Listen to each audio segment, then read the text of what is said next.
Ito yung mga nabili ko sa day 2 ng Toycon. 3 lang naman to, pero sobrang bigatin, trust me. Ito na, ang una, ulo ng T-Rex.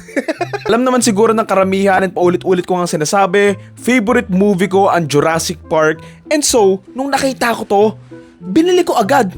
Medyo ngiwi lang siya. Actually, 3D printed lang to, pero ang ganda naman din ng pagkakapaint and yung mismong design niya and maganda. So kudos doon sa mga gumawa nito. Nakalimutan ko yung pangalan eh. Hindi ko alam kung anong dinosaur to actually kasi syempre dito T-Rex kasi ang liit ng ulo eh.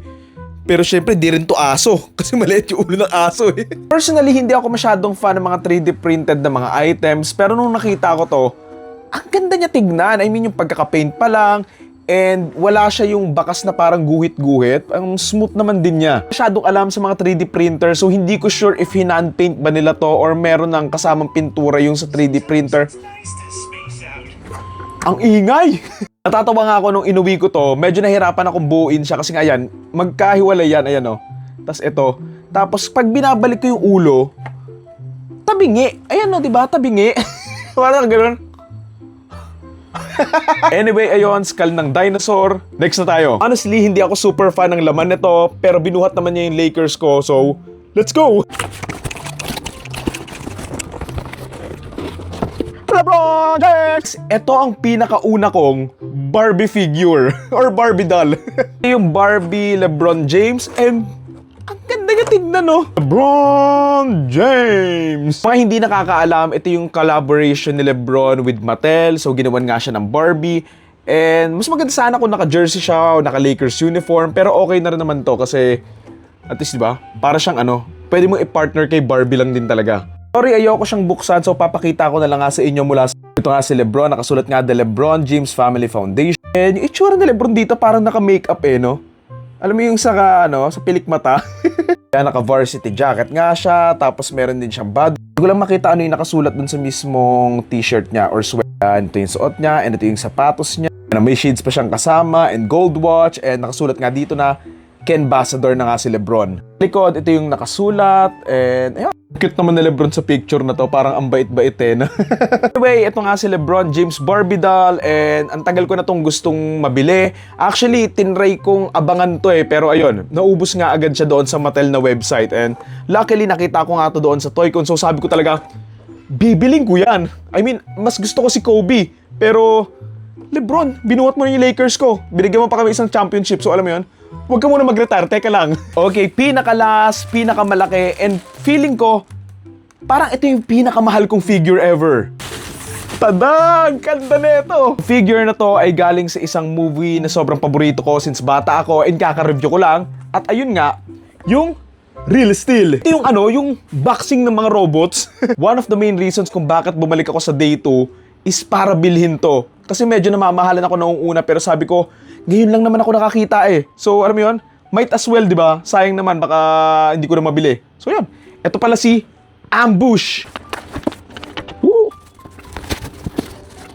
Makikita nyo nga dito, pwede mo nga itong lagyan ng battery para umilaw nga yung mga mata. Ito nga yung mismong figure. Ang ganda! Muna yung itsura niya from inside the box. Ang ganda niya, ang laki ito. Di ba? Ang haba niya. Kung napanood nyo na yung movie na to, siya yung unang robot ni Hugh Jackman na nilaban nga niya doon sa Toro. Tagal-tagal ko na rin gustong makabili ng Real Steel na figure pero sobrang hirap ngang maghanap. Wala akong nakita sa marketplace, meron ako nakita sa carousel pero hindi nagre-reply. And ayun, ito na nga yung mismong figure.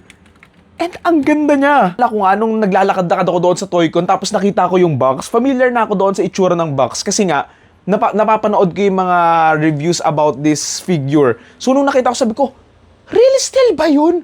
So sabi ko, boss, patingin niya. So tinignan ko, sabi ko, wow!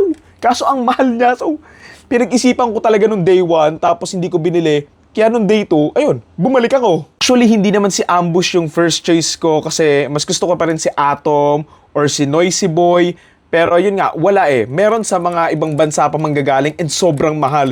So, good price na rin to kasi mga nakikita ko, sobrang mahal din So, itong ganda Talagang pa siya, para din talaga siyang bakal. Yan, nagagalaw-galaw nga yung braso niya. And again, para din talaga siyang bakal. And ang ganda ng pagkakapaint sa kanya. Kasi kuhang-kuha nila yung parang rusty. Yung pagiging kalawang itsura, ganun. Ulo niya, ito yung braso niya. Nagagalaw siya, so nadigay pa, no? Ganito rin yung legs niya. Ayun, tumutunog pa, pakinggan nyo. Diba? Para talaga siya robot. Hindi ko lang gusto, hindi masyado nagagalaw yung legs niya dito sa parte na to. I'm not sure if na-stuck lang ba talaga siya or sira yung mismong figure. I don't know, Ay, hindi, nagagalaw naman pala. Ayan, no? Nagagalaw siya kaso medyo matigas. Siguro kasi ang tagal na niyang nasa box and hindi nagagalaw. So, ayun, tumigas na nga yung legs. Pero ayan, nagagalaw siya. Ayan, no? Pwede natin i-post ng medyo nakabuka ka siya ng konti. Ayan. Tapos, ayan, no? Wow! Okay na. Wait lang. Diba ang astig niya? Sayang hindi ko pa siya madidisplay. Pero ang ganda.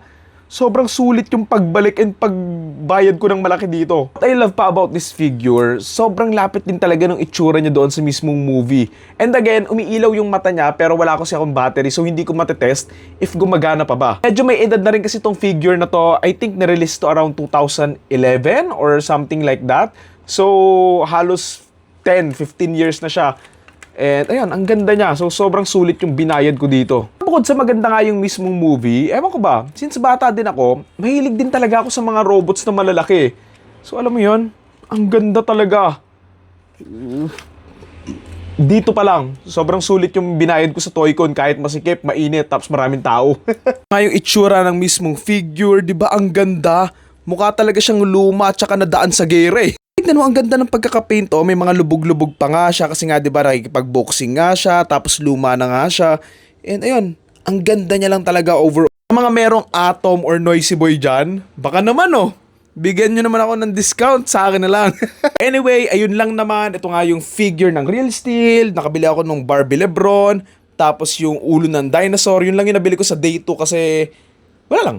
Parang madami na ako masyadong nabili nung day 1 So, goods na ako sa mga nabili ko. Ang dami ko na masyado ng gastos.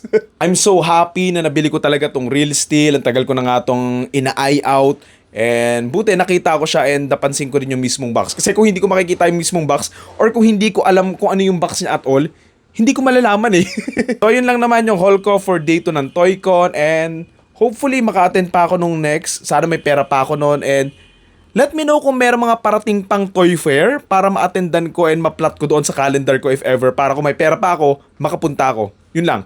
Thank you!